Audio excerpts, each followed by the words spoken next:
շնորհակալ եմ, որ եկաք տաղավար, ավանդույթի համաձայն ամեն օր այս ժամին, ամեն օր չէ, ամեն շաբաթ այս ժամին դուք ձեր տաղավարից ձեր խոսք եք փոխանցում եւ այսպես մի քանի թեմաներ եք առանձնացրել, բայց քանի որ ջարդերի, Սումգայիթի, Կիրովապատի, Բաքվի ջարդերի օրերն են, մենք սկսենք այս հարցից, ըստ էության այսօր պետք է օրակարգում լինի 800,000 եւ ավել մեր հայրենակիցների վերադարձի հարցը Բաքու, Սումգայիթ, Կիրովապատ, խնդրեմ այս ամենի հետ կապված ձեր տեսակետը, նաեւ պատմական անդրադարձը, ինչպես մեր հայերը մազապուրց եղան եւ ինչպես ադրբեջանցիները, որ ասում են իրենց ունեցած, չունեցած ուղղակի վաճառեցին, թողեցին ու հանգիստ հեռացան։ Գիտեք, ոչ թե 800,000 հայեր, այլ կոնկրետ մարդահամարի տվյալներ կան, Սովետական միությունում իրականացված մարդահամարի վերջին տվյալները կան, որ Ադրբեջանի Հանրապետությունում ապրել է 570,000 հայ, հիմնականում ապրել են Արցախում եւ խոշոր քաղաքներում։ Եվ անկեղծ ասած, այսօր լռության է մատնվում այն հայ ժողովրդի պատմության 20-րդ դարի վերջի ամենահերոսական դրվագներ եւ էջերից մեկը, դա Արցախյան ազատագրական շարժումն է, միացում շարժումն է, Նիկոլ Փաշինյան Ալիևի հետ թեթևի տված, ուսուսի տված, ձեռքի տված, ամեն ինչ անում են, որպեսզի այդ հերոսական էջը իսպար ջնջեն հայ ժողովրդի հիշողությունից։ Նիկոլ Դավաճան, կապիտուլյանտը, այսօր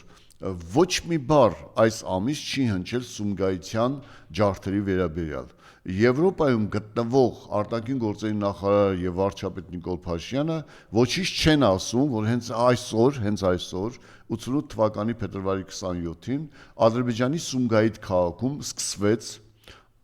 աննախադեպ եւ մարդկության գիտակցությանը անհասալի ոճրագործություն Սումգայիթյան ցեղասպանությունը, հայերի ցեղասպանությունը, որին զոհ գնացին 1200 հայեր։ Իսկ պաշտոնական տվյալներով, Խորհրդային Միության պաշտոնական կեղծված տվյալներով 27։ Ասեմ ձեզ, որ միայն անցած տարի գտել են 30 հայերի թաղումներ շինարարության ժամանակ։ Այսինքն սպանել են, գցել են քաղաքից դուրս, մի փոսի մեջ ծածկել են, որպեսզի հետքը կորցնեն, բայց շինարարություն, քանի որ քաղաքը զարգացել է, շինարարության ժամանակ գտել են 30 հայերի դիակներ։ Ես ուզում եմ անդրադառնալ, որպեսզի նրանք, ովքեր մտածում են, որ 300,000 թուրքերի վերադարձ Հայաստանի Հանրապետություն կամ վերաբնակեցում այսպես կոչված Նիկոլ Փաշինյանի օգտագործած Արևմտյան Ադրբեջան ինչ է սպասում հային, ես բերեմ Սումգայիթյան ցեղասպանության հայերի ջարդերի կոնկրետ նկարագրությունը։ 1988 թվականին Սումգայիթը, որը գտնվում է Բաքվից 30 կիլոմետրի վրա,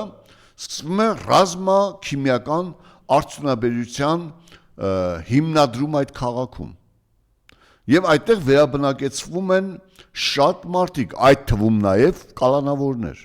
Օրինակի համար Սումգայիթի 250,000 բնակչից 40%-ը ազատազրկված են եղել նախկինում կամ իրենց պատիժն են կրել աշխատանքային պարտականության ձևով 40%-ը միջին բնակչության կյանքի միջինը կազմել է 25 տարին, այսինքն երիտասարդ քաղաք է եղել։ 250,000 բնակչից մոտավորապես 30-ից 50,000-ը տարբեր տվյալներ են ասում, եղել են հայեր։ Ուշադիր լսեք, 30-ից 50,000-ը եղել են հայեր։ Եվ փետրվարի 27-ին, 28-ին տեղի են ունեցել այնպիսի ջարդեր, որ մարդկությունը սարսռել է անգամ։ Ինչ է կատարվել։ Առաջինը, այդ ջարդերը կազմակերպել է ադրբեջանական կառավարությունը, որովհետև ոստիկանությունը չմիջամտելու հրահանգ է ստացվել, ազգային անվտանգության ծառայությունը լռելու հրահանգ է ստացել, բացի դրանից գործող բոլոր գործարաններում սպանության գործիքներ են նախապատրաստվել եւ այն կազմակերպված քաղաքապետարանի կուսակցության քաղաքային կազմակերպության եւ շրջանային կազմակերպության կողմից այն բաժանվել են խմբերին, այն խմբերին, որոնք նախորոք հավաքագրվել են ոստիկանության եւ իշխանությունների կողմից հայերին ջարդելու համար։ Երկրորդը, ոստիկանության կողմից ցուցարարներին է տվել բոլոր հայերի հասցեները։ Բոլոր հայերի հասցեները տրվել են ջարդարար խմբերին։ Աշխատանքային հասցեներն են անգամ տրվել ջարդարար խմբերին։ Աշխատանքային հասցեներ, թե որտեղ են հայերը աշխատում, որտեղ են հայերը բնակվում։ Եվ թիրախային այդ ջարդարար խմբերը սկսել են ամենադաժան անմարդկային կերպով սպանել մարդկանց։ Անգամ ադրբեջանցիների պատմածներով երևում է, թե ինչպես են երիտասարդ աղջիկներին լլկանքներով, բռնաբարելով, ամենադաժան կտանքներով սպանել։ Ինչպես են ծերերին գցել բազմահարկ շենքերի բալկոններից, ինչպես են տղամարդկանց ստորացել եւ երեխաներին տղամարդկանց աչքի առաջ մորթել, ինչպես են կանանց ստորացել եւ մորթել, ինչպես են երեխային եռացած ջրի մեջ գցել եւ հրճվել այդ սպանությամբ, ինչպես են թալանել, ինչպես են կտրել մատները մատանիների համար, ականջներ ականջողերի համար, եւ դա կատարել է թուրք մարդասպանը։ Երբ կարդում է Սումգայիթյան ջարդերի վերաբերյալ այդ հոդվածները եւ հիշողությունները, քեզ թվում է, որ 15 թվականն է կամ 95 թվականն է 1895 թվականի հայերի ջարդերի մասին ես կարդում։ Թուրքը բոլոր ժամանակներին մնում է թուրք։ Եվ ընդ որում տագնապով Սումգայիթի շրջակայքում գտնվող երկու սովետական զորամասերը տագնապով բոլոր սպաներին, զինվորներին հավաքում են, որպեսզի սպաները ականատես չլինեն եւ չմիջամտեն հայերի պաշտպանության համար։ Այսինքն դա Ադրբեջանի կառավարության, խորհրդային կառավարության կողմից կազմակերպված մեծ սպանդ էր ցեղասպանություն հայերի նկատմամբ։ Եվ զարմանալին այն է, որ այսօր առավոտյան ես բացեցի հայ մամուլը եւ ոչ միտեղ կառավարության իշխանությունների կողմից որևէ հիշատակում Սումգայիթյան ջարդերի վերաբերյալ ես չտեսա։ Այն դեպքում, երբ Բաքվում բացվում է Խոջալի ցեղասպանության թանգարանը, Իվանավանում այսօրվա Խոջալույում բացվում է Խոջալույի ցեղասպանության թանգարանը, երկու թանգարան է բացվում, իբր թե հայերի կողմից ցեղասպանված, մինչդեռ ադրբեջանական մամուլ եւ Անձամբ Մութալիբովը հայտարարեցին, որ այն կատարել են ադրբեջանցիները, շփոթելով հայերի հետ նահանջող ադրբեջանական բնակիչների։ Եվ որտեղ 1200 սպանությունը, որտեղ 15 սպանությունը, 20 սպանությունը։ Այդ դեպքում թեկուզ քրեական գործում քնվել է 27, պաշտոնապես քնվել է 27 սպանության գործ։ Հասկանում եք, ինչ սարսափելի իրավիճակ է։ Որից հետո տեղի ունեցավ Կիրովաբադի, Մինգիչաուրի, այնուհետև Բաքվի սարսափելի իրադարձությունները եւ հայերը ռուսական զորքերի ուղեկցությամբ հետագայում երբ արդեն տեսան, որ բանը բանից անցնում է, կառավարությունը միջամտեց, ռուսական առանց փողի, առանց անգամ անձնական հիգիենայի պարագաների անձնական իրերի Ադրբեջանից դուրս վռնդվեցին հայերը, մազապուրց եղան։ Մինչդեռ Հայաստանի Հանրապետությունում բնակվող 127,000 ադրբեջանցիները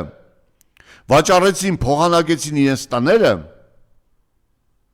եւ հատուկ ուղեկցությամբ գնացին Ադրբեջան, ռազմական ուղեկցությամբ գնացին Ադրբեջան։ Դուք պատկերացնում եք տարբերությունը որն է։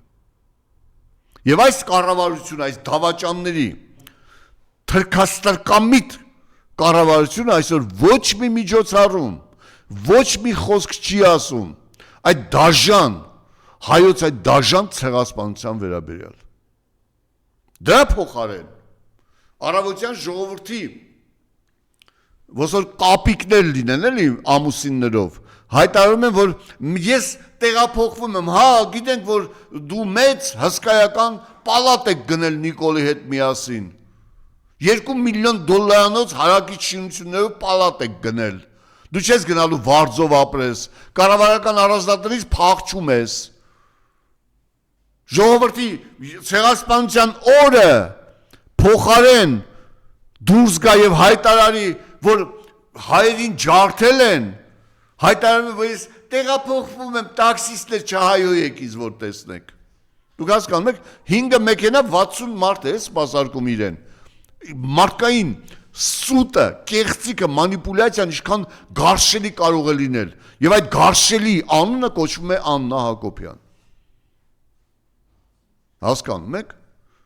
Սուբյեկտի ցեղասպանության ժամանակ Նիկոլ Փաշինյանը իր կանոջ հետ նորից թքում է հայ ժողովրդի իշխողության վրա այսօրը փոխարեն սուկ հայտարարվի ամբողջ հանրապետությունում քննարկում են թե ինչ որ մի հարճ իր հարճանոցից տեղափոխվում է ինչ որ մի այլ տեղ Քաղաքացիական ամուսնությունը հայոց բացատրական բառանում հարճություն է կոչվում այնպես որ այդ բառը եթե ինչ-որ մեկը ցանկանա պատասխանատվության կանչել ասեն որ դա հայ ժողովրդի մոտ քաղաքացիական ամուսնությունը կոչվում է հարճություն իսկ այդպիսի ամուսնությամբ ապրող կինը հարճ ոչ օրինական կին դուք պատկերացնում եք 1200 հայ են սպանել դաժան 150 հայ Բաքվում է սպանվել 25 հայ Կիրովաբադում է սպանվել Մինգիշարում մի քանի 2-3 հոգի են սպանվել Եթե վերցում ես 1500-ի չափ հայ է սպանվել Եվ այս կառավարությունը ախորային լռությամբ որոճում է իր հերթական ստերը Եվ ես հասկանում եմ մի բան որ աթոռի համար այս կառավարությունը ոչ միայն իր գենետիկական հիշողությանն է դավաճանում, իր հայրենակիցների տանջանքներին ու արյունն է դավաճանում, իր հայրենիքն է դավաճանում, այլ դավաճանում է մարդկության զգացմունքային բոլոր շերտերը, հանուն աթոռի, հանուն փողի, հանուն պարգևավճարի Եվ ամուսիններով նստած շոու են կազմակերպում ժողովրդի ուշադրությունը շեղելու համար, որպեսզի ոչ ոք չհարցնի, թե ինչու Սումգայիցի ջարդերի օրը Նիկոլ Փաշինյան ինչու լռեցիր։ Մնացած թուրքական ապրանքներ մանր մուներ ոհմակ, ինչու լռեցիք։ Իսկ արտադրության նախարարը, որ ասում է այդպիսի հարցեր մի տվեք ինձ, հիմա հարցնում եմ արտադրության նախարար, որ օրենքներ դու պետք է անկիր իմանաս, ինչ հարց տամ քեզ, մարդու իրավունքների պաշտպան, ազգային շահերի պաշտպան ես դու, ինչ ես ասելու այսօր Սումգայիցյան ջարդերի վերաբերյալ, թե հերթական սուտ և կեղծ մի քանի միլիոն պարգևավճարից հետո լռությունն ես պահպանելու։ Հայ ժողովուրդ, Սումգայիցյան ջարդերը դա մեր ցեղասպանության շարունակությունն էր, որը ցույց տվեց, որ 20-րդ դարում ցեղասպան թուրքը մնում է ցեղասպան թուրք, 21-րդ դարում Արցախի իրադարձությունները ցույց տվեցին, որ ցեղասպան թուրքը մնում է ցեղասպան թուրք, իսկ հիմա դուք պատկերացրեք, որ 300,000 ադրբեջանցի վերաբնակեցվի Հայաստանի Հանրապետությունում, ինչ է սպասվում հային, Եվ Նիկոլ Դավաճան, ինչու չես բարձրացնում 570,000 հայերի վերադարձը իրենց պատմական հայրենիք, Բաքուրակերտ, Արցախ, Գանձակ, ինչու չես բարձրացնում այդ հարցը, թե ժողովրդին փորձում ես խաբես և իշխանության համար կռվես, ընդ որում, ասեմ ձեզ, Մեզ շատ վատ օրեր են սպասում։ Հենց այնպես չի, որ 8 տարի հետո հարճ Աննան դուրս է գալիս կառավարական համառունցից։ Նա իր վրայից եւ իր երեխաների վրայից փորձում է մաքրել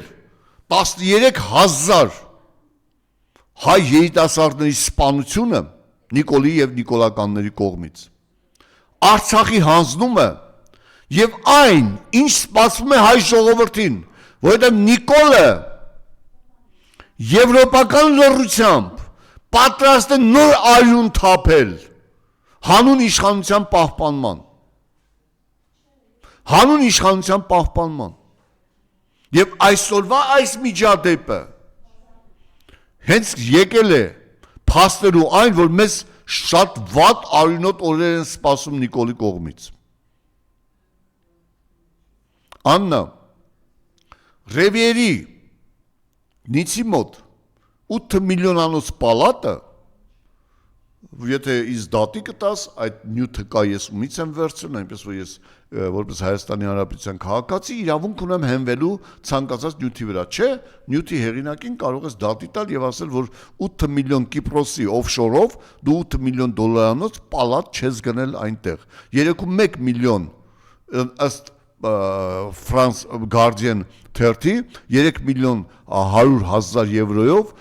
տուն չես գնել Փարիզում։ Այդ դատեր կա։ Դու այդ բոլորը արել ես փախչելու համար։ Բայց հայ ժողովրդի նեմեսիսը գիտի ձեր բոլոր հասցեները եւ ձեր հետևից գալու է։ Ես ուզում եմ մի կադր դնեք թոշակների վերաբերյալ, որպեսզի ցույց տանք, թե Նիկոլի այդ թոշակների մանիպուլյացիան ոչ միայն հանցագործություն է, այլև ծաղր է։ Դժվար թոշակը բարձրացնել, որովհետև կենսաթոշակառուների թիվը շատ մեծ է, 660,000 մարդ։ 1000 դրամով թոշակ ավելացնելու համար մենք պետք է տասնյակ միլիարդների ծախս է ենթարկվում պերմանենտ անընդհատ, որը փաստացի հետ շրջելի չի։ Ինչ մեղու գծեց Փաշինյանին, որ այս հայտարարություններից Նայեցեք, 2 ամիս 10 օր առաջ հայտարարում է, որ 660 չի ստում ես։ Հայաստանի Հանրապետության թոշակառուների թիվը 585 է։ Այդ 75,000 նպաստառուներ են եւ հիվանդության թոշակառուներ են։ Հիվանդության նպաստ ստացողներն նրանք թոշակառու չեն։ Ինչու ես թվերը կեղծում։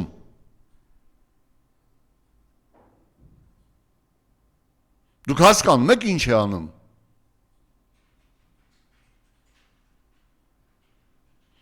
Հիմա հաջորդ նյութը խնդրում եմ։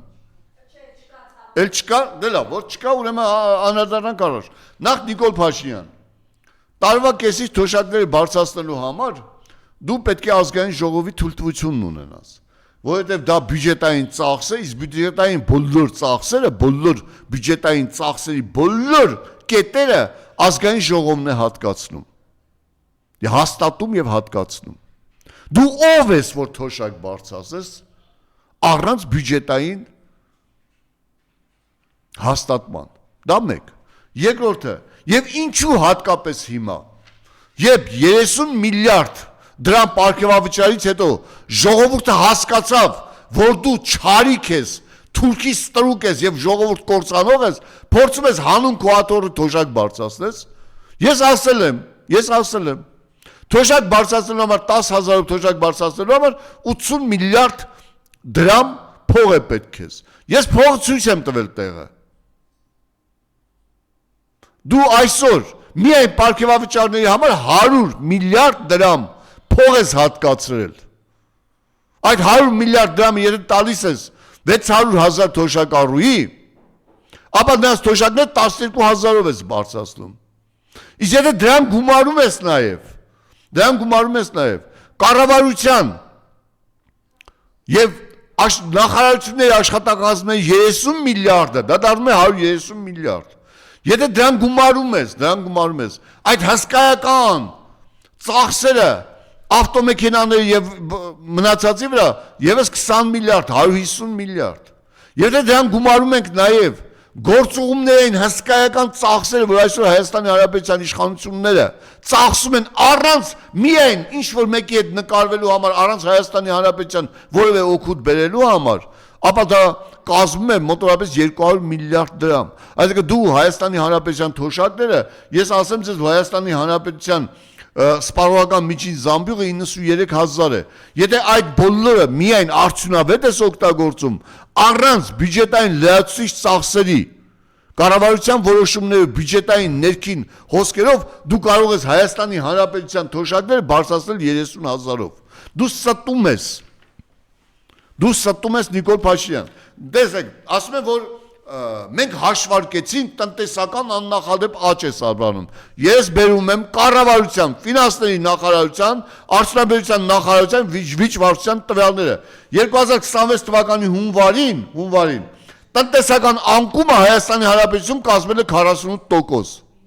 Նիկոլ Փաշինյան, ինչ տնտեսական աճի մասին ես խոսում, երբ քո կառավարության հաշվետվությամբ հունվարին 48% դու տնտեսական անկում ես ապրել։ Արտահանումը կրճատվել է 25%։ Ինչ տնտեսական հրաշքի մասին ես խոսում։ 7.3% տնտեսական աճ ես խոսում։ Տնտեսական աճ 7.3%-ը դա աննախադեպ հարկերի, տուրքերի, տուժերի բարձրացման շնորհիվ է տնտեսական աճը։ Եվ այդ տնտեսական աճի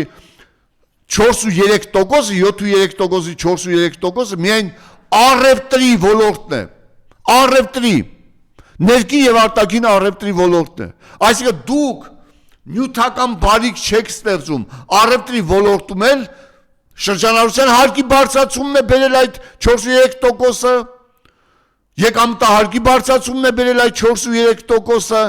եւ ինֆլյացիան է բերել 4.3%-ը։ Դուք ոչինչ չեք ստեղծել։ Պարզապես ժողովրդի վրա ավելորդ հարկեր տուրքեր դնելով տնտեսական աճ եք ցույց տալիս։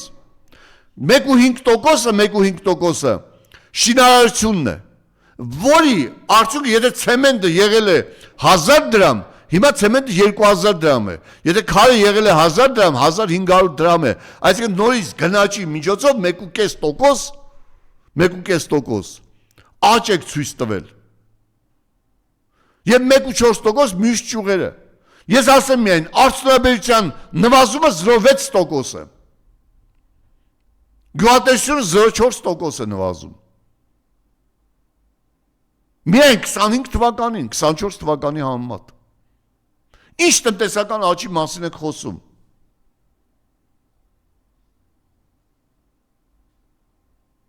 Ես բերեմ մի այդ թիվ։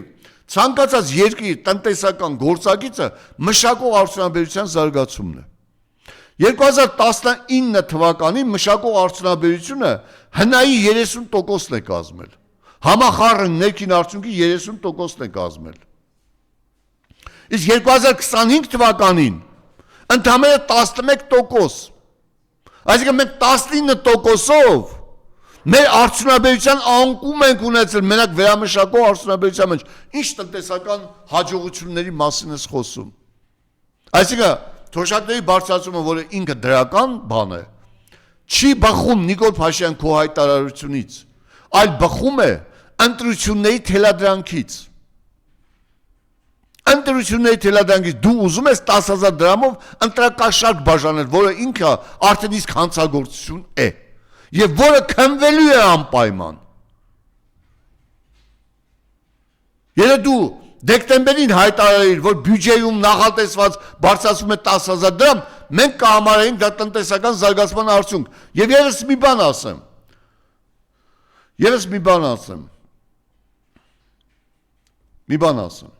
Պետական բյուջեի դեֆիցիտը համաձայն ազգային ժողովում հաստատված պետական բյուջեի մասին օրենքով 2026 թվականին կազմում է 600 միլիարդ դրամ։ Եթե դու այդպես տնտեսական աճ ունեիր, ինչու է բյուջեում 600 միլիարդ դրամ նախատեսում դեֆիցիտ։ Այսինքն 1 միլիարդ 587 միլիոն դոլարով դու մեր պարտքը ավելացնելու ես մինչև միայն այս դեֆիցիտը փակելու համար։ Եվ եթե դրան գումարում ենք նաև 200 միլիոն դոլար, որ այդ 80 միլիարդ դրամը պետք է վերցնես այլ տեղերից վարկի ձևով, ապա մեր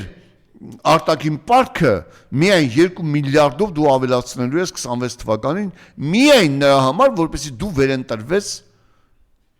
այդ աթոռին։ Մինչդեռ ես ուզում եմ հիշեցնել, որ Հայաստանի Հանրապետության սպառողական զամբյուղը, միջին զամբյուղը 83,000 դրամ է։ Դու պետք է թոշակները դարձնես 83,000 դրամ, որը շատ հնարավոր է, եթե այս երկիրը դառնա ոչ թե խաբեբայության եւ պոպուլիզմի երկիր, որտեղ ոչինչ չի արվում, պարզապես ժողովրդին խաբելով եք զբաղված հանուն ժամանակի, որպեսզի կատարեք թուրքերի վերջին հրամանները եւ փախչեք երկրից գնաք վայելեք, ինչպես այսօր Աննան է փորձում փախչել, չես փախչելու Աննա, ամենտեղ նեմեսիսը քեզ հանձնելու է։ Ընտանիքդ փախցնում ես, ինչ բերես այս ժողովրդի գլխին։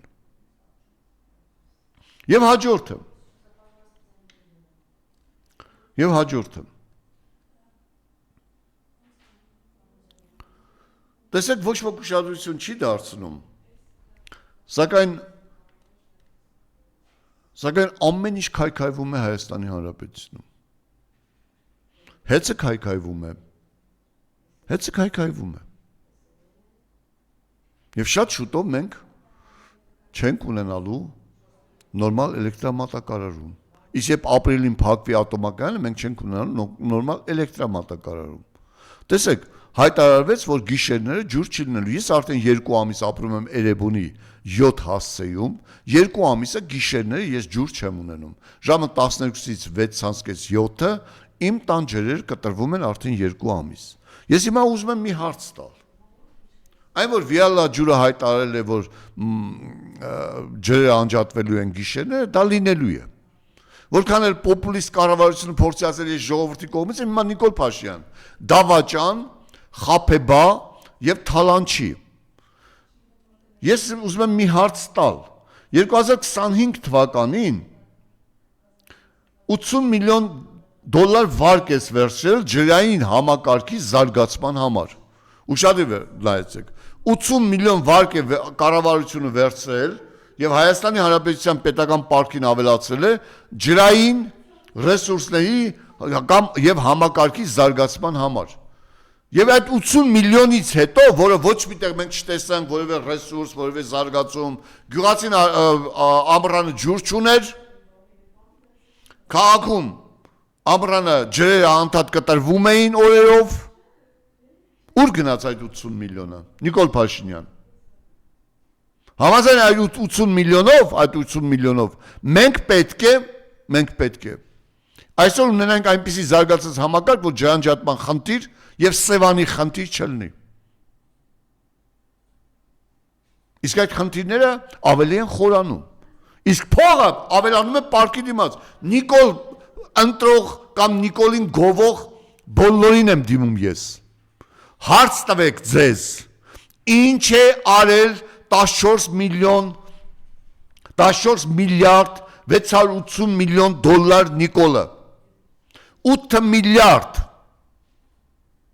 480 միլիոնը Նիկոլն է ավելացրել այդ պարկին, 30 տարվա մեջ ունեցել ենք 6 միլիարդ, հիմա 8 միլիարդ ավելացրել է, 8.5 միլիարդ ավելացրել է 8 տարում և ոչինչ չի տվել այս ժողովրդին, ոչ մի արդյունաբերական ձեռնարկություն չի բացվել, ոչ մեկը, միայն մեկը, այն էլ ներդրումների հաշվին ոչ պարտքի ավելացման հաշվին Արարատում կառուցվել է, որպեսզի Նիկոլա ամրակներ արտադրի իր սիրելի բիզնեսմենի հետ միասին շինարարություններին պարտադրելու համար։ Եվ ուրիշ ոչինչ չի արվել։ Եվ հասարակական գիտակցությունը այնպես է աղավաղվել, որ չեմ կարող այս թիվը ասել, բայց ասեմ ձեզ։ Սիրելի հայ ժողովուրդ, Նիկոլը անդադ կադրային ջարդ է կազմակերպում, 5-րդ, 6-րդ ոստիկանապետը, մի քանի ներքին գործերի նախարարներ, ԱԾ-ը փոխվել, և երեկ մենք լսում ենք, ասում ենք, գիտեք ինչ կա, խաղաղության լավ բանն այն է, որ բանակում զինվորներ չեն մահանում, սահմանում զինվորներ չեն մահանում։ Երեք Գեղարքունիքում սահմանի մոտ զոհվել է 20-ամյա մի երիտասարդ հայ զինվոր, պարտադիր ժամկետային ծառայության անցած զինվոր։ Սա բանակում 5-րդ զոհն է։ Թաքցնում են։ 2 մահ ունենք, 3 զոհ ունենք բանակում, բոլորը թաքցնում են։ Եվ ամենասարսափելին ասեմ, 2026 թվականի հունվար-փետրվար ամիսներին Հայաստանի Հանրապետությունում 11 մահ է, երիտասարդի մահ է եղել։ Սպանություն է եղել 11։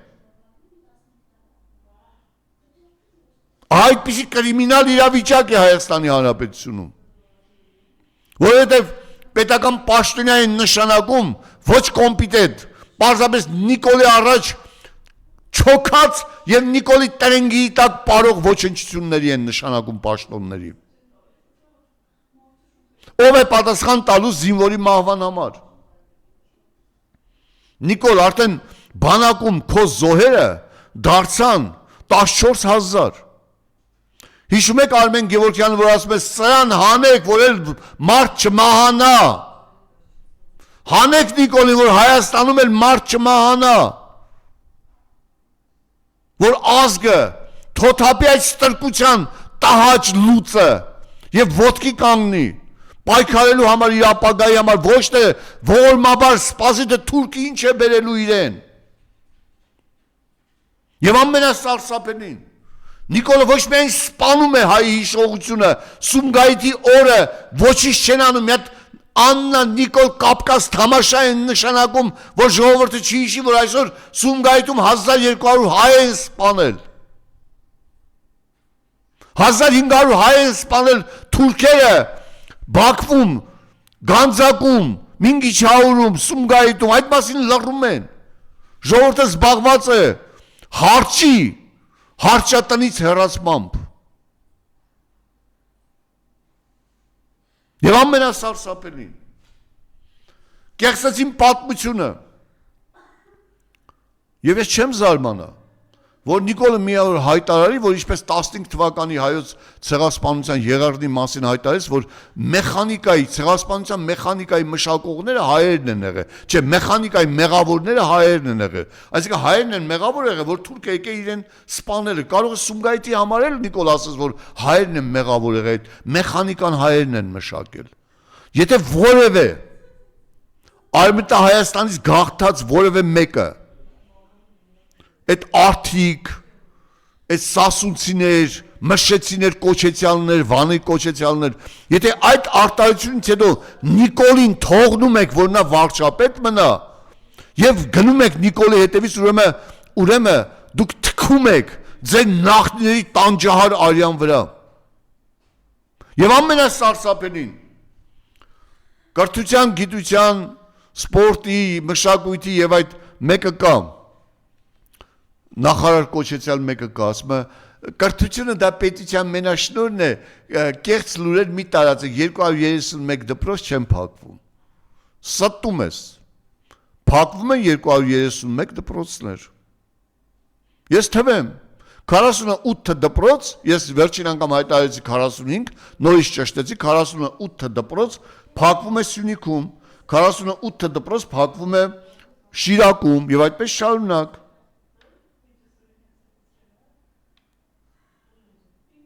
Եվ այդ փակվող դպրոցները, որ փակվում են, չէ, 215-ը, 15 բնակավայրում երկրորդ դպրոց չկա, այսինքն 215 բնակավայր դպրոց չի ունենալու։ Օրինակի համար, Սիսյանի Լոր, Լեռնաշեն, Գետաթաղ գյուղի դպրոցները փակվելու են, երբ Դարաբասում, Դարբաս գյուղում կառուցվեց մեծ դպրոց։ Այսինքն պատկերացրեք, Համոս Սահյան տված Լոր գյուղը դպրոց չի ունենալու։ Դուք հասկանում եք, Բաքունցի շունչը, մանկավարժական շունչը տեսած Լորի դպրոցը դադարելու է գոյություն ունենալուց։ Թվարկեմ Սիսյանում, Արևիս, Թասիկ, Հացավան, Սալվարդ գյուղերը դպրոց չեն ունենալու։ Եվ այդ թիվը կարելի է 48 դպրոց, լիճկը, որը հազարամյա գյուղ է, դպրոցը փակվել է։ Եվ դուք ասում եք դպրոցները չեն փակվում, ես բերեմ թվեր։ Լեռնային գյուղերում 3200 աշակերտ դպրոց չի ունենալու։ Սահմանամերձ գյուղերում 1700 աշակերտ դպրոց չի ունենալու։ Օրինակը բերեմ Սիսիանի Սալվարդ գյուղը, որը 16 աշակերտ ուներ։ 7 ընտանիք դուռը փակեց, տան լույսն անջատեց եւ տեղափոխվեց ուրիշ քաղաք, որտեղ դպրոց կա, որի երեխաները դպրոց գնան։ Այսինքն 7 երիտասարդ ընտանիք կտրվեց Սալվարդ գյուղից։ Հա։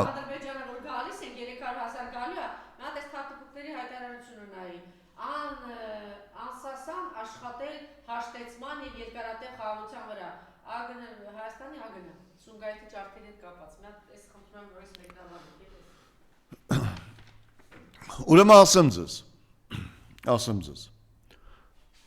այդ գյուղերը, սահմանամերձ գյուղերը, որոնք դատարկվում են Նիկոլի քաղաքականության համար, դա կրճատում են մեր կենսական տարածքները։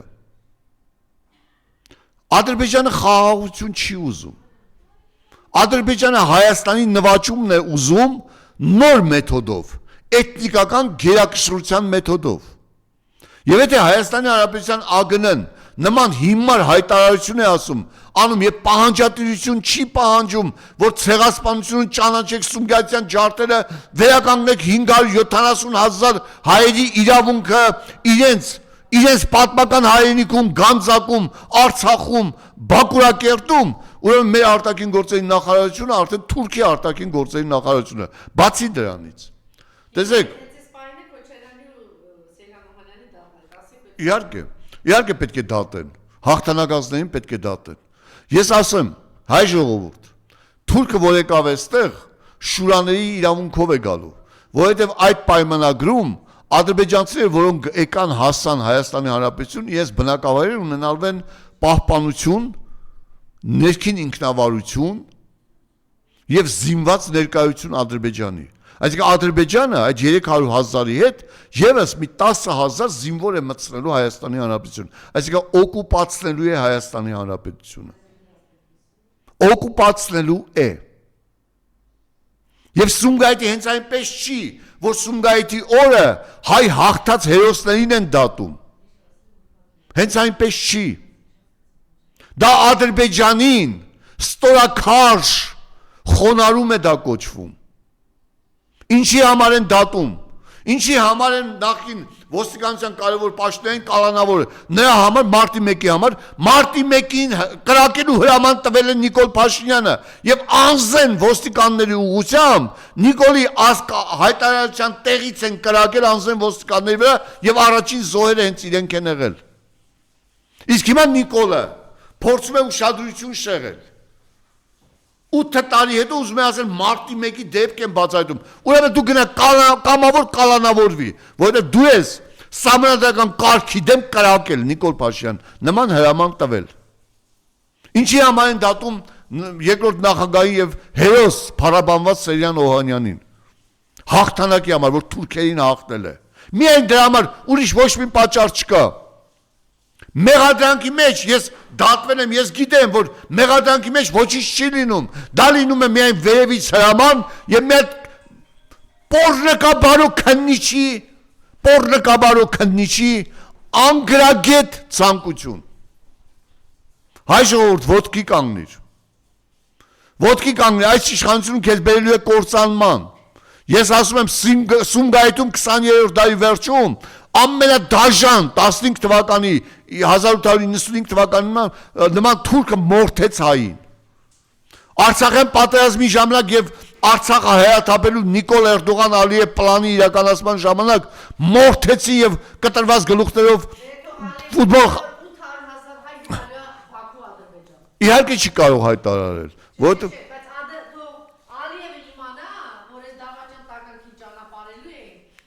800,000 հայ գնալու է։ Իսկ Ալիևը արդեն փող է փոխանցում։ Հայ միջանից ես ուզում եմ մի կարևոր քայլ դիմեմ։ Նիկոլ Փաշինյանը կառավարության ազգային ժողովում հայտարարեց, որ ունի տվյալներ, որոնք ճշտվում են, որ այլ երկրներից փող է փոխանցվել եկեղեցին, որպեսզի իշխանության դեմ ֆինանսավորվել է իշխանության դեմ։ 211 միլիոն դոլար 2018 թվականի հունիսին Ադրբեջանի կենտրոնական բանկից Հայաստանի Հանրապետության կենտրոնաբանկը տեղափոխվել ում համար եւ ինչի է ծառայել Նիկոլ Փաշինյան։ Դա ապացույց է, փաստ է միջազգային բանկի տարեկան հաշվետվությունն է, որտեղ նշված է, թե որ կենտրոնական բանկից ինչքան փող է փոխանցվել մյուս։ Դա արդեն ապացուցված բան է։ Նիկոլ Փաշինյան, ինչ ես արել այդ փողերով։ Ըստ պատտվող տեղեկությունների, որը հայտարարել է ամենահեղինակավոր քաղաքական գործիչներից մեկը, 5 միլիարդ դոլար է վերցրել Արցախը տալուց հետո։ Եվ միաժամանակ ասեմ, որ պաշտոնապես Հայաստանի Հանրապետության դատախազությունը հայտարարել է, որ Հայաստանի Հանրապետության դատախազությունում որևէ փաստ չկա եկեղեցուն այլ երկրներից փող փոխանցման մասին կամ ֆինանսավորման մասին։ Նիկոլ Փաշինյան, հիմա դու ներողություն ես խնդրելու, թե չես խնդրելու։ Թե դու եւ քո թիմակիցներ այդ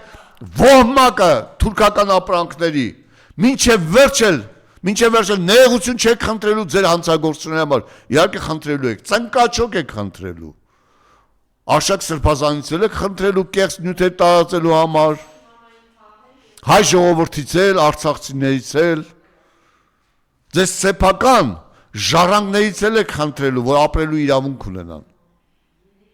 Ժողովուրդ, ոտքի կանգնիր։ Սումգայիթ է սպասում ձեզ, 15 թվականի եղերն է սպասում ձեզ, Արցախ է սպասում ձեզ, եթե ոտքի չկանգնեցիք ու այդ դավաճան կապիտուլյանտ իշխանության չհեռացրեցիք։